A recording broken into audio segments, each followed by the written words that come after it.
Chittoor mayor Anuradha దారుణ హత్యకు గురయ్యారు. కార్యాలయంలోనే ముగ్గురు దుండగులు ఆమెపై తుపాకీతో కాల్పులు జరపడంతో పాటు కత్తితో దాడి చేశారు. ఈ ఘటనలో ఆమె భర్త మోహన్ తీవ్రంగా గాయపడ్డారు. వీళ్ళని చికిత్స కోసం వేలూరు ఆసుపత్రికి తీసుకెళ్లగా చికిత్స పొందుతూ అనురాధ చనిపోయారు. మోహన్ పరిస్థితి విషమంగా ఉంది. ఈ ఘటనకు సంబంధించిన పూర్తి వివరాలు దామోదర్ అందిస్తారు. దామోదర్, ఈ కాల్పుల ఘటనపై వివరాలు ఏంటి? అప్డేట్స్ ఏమైనా అందే? ఆసుపత్రిలో మోహన్ పరిస్థితి ఎలా ఉంది? కాల్పులు జరిపిన నిందితులు వంట పోలీస్ స్టేషన్ లో లొంగిపోయినట్లు విశ్వసనీయంగా తెలుస్తుంది. అయితే పోలీసులు ఈ విషయాన్ని బయటికి చెప్పడం లేదు. ముఖ్యంగా వారి విచారణకు ఇబ్బందిగా మారుతుందన్న నేపథ్యంలోనే వారు ఈ విధంగా బయటికి గోప్యంగా ఉంచినట్లు తెలుస్తుంది. అయితే వారి కారులో ఎక్కడైతే ఏ కారులో దాడి చేసి హత్యకు పాల్పడ్డారో అదే కారులో వచ్చి నేరుగా పోలీస్ స్టేషన్ వద్ద లొంగిపోయినట్లు సమాచారం. అయితే ఈ కాల్పులకు ముగ్గురు పాల్పడినట్లు తెలుస్తున్న నేపథ్యంలో కేవలం ఇద్దరు మాత్రమే రావడం అనేది అనుమానాలకు కూడా తావిస్తుంది. అయితే వీరు కాల్పులకు పాల్పడిన వారా లేకపోతే మరే బయట రెక్కి నిర్వహించిన వారా అన్న విషయం కూడా పోలీసుల విచారణలో బయటపడుతుంది.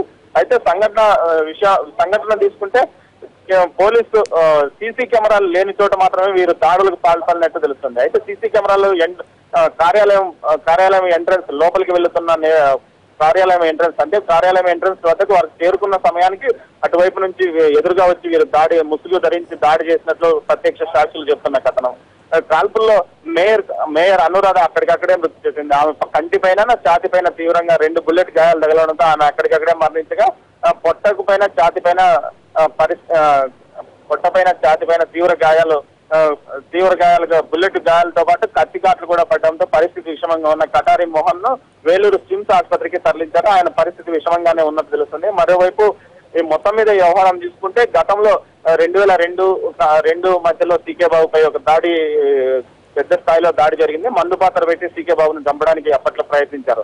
ఆ నేపథ్యంలోనే ఆ తర్వాత మరోసారి కటారి మోహన్ పై కూడా కత్తులతోనూ తుపాకీతోనూ దాడి చేశారు. అప్పట్లో ఇతను కూడా బయటపడ్డాడు. ఈ నేపథ్యంలో ఇద్దరి మధ్య వర్గ విభేదాలుగా కొనసాగుతున్నది. అయితే కొంతకాలం కటారి మోహన్ అంటే సీకే బాబు అధికారంలో ఉన్న నేపథ్యంలో కటారి మోహన్ అజ్ఞాతంలో కూడా కొంతకాలం గడిపాడు. అయితే తర్వాత తెలుగుదేశం పార్టీ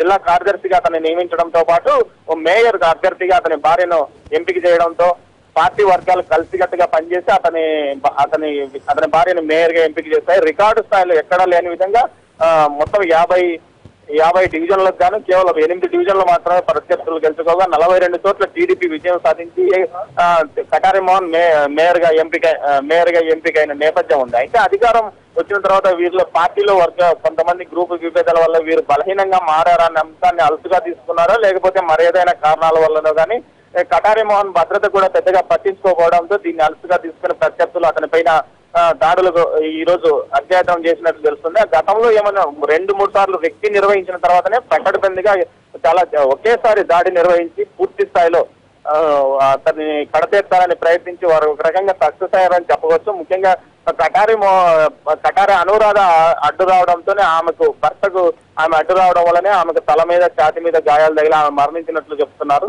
ఈ విషయంలో పోలీసులు ఎవరైతే లొంగిపోయారో వారిని విచారణ కొనసాగిస్తున్న నేపథ్యం. ఈ విచారణ పూర్తి అయిన తర్వాత అసలు విషయాలు బయటపడే అవకాశం ఉంది. కళ్యాణ్, దామోదర్, మోహన్ కి అనురాధకి పరిచయం వ్యక్తే ఈ కాల్పులకు పాల్పడ్డాడు.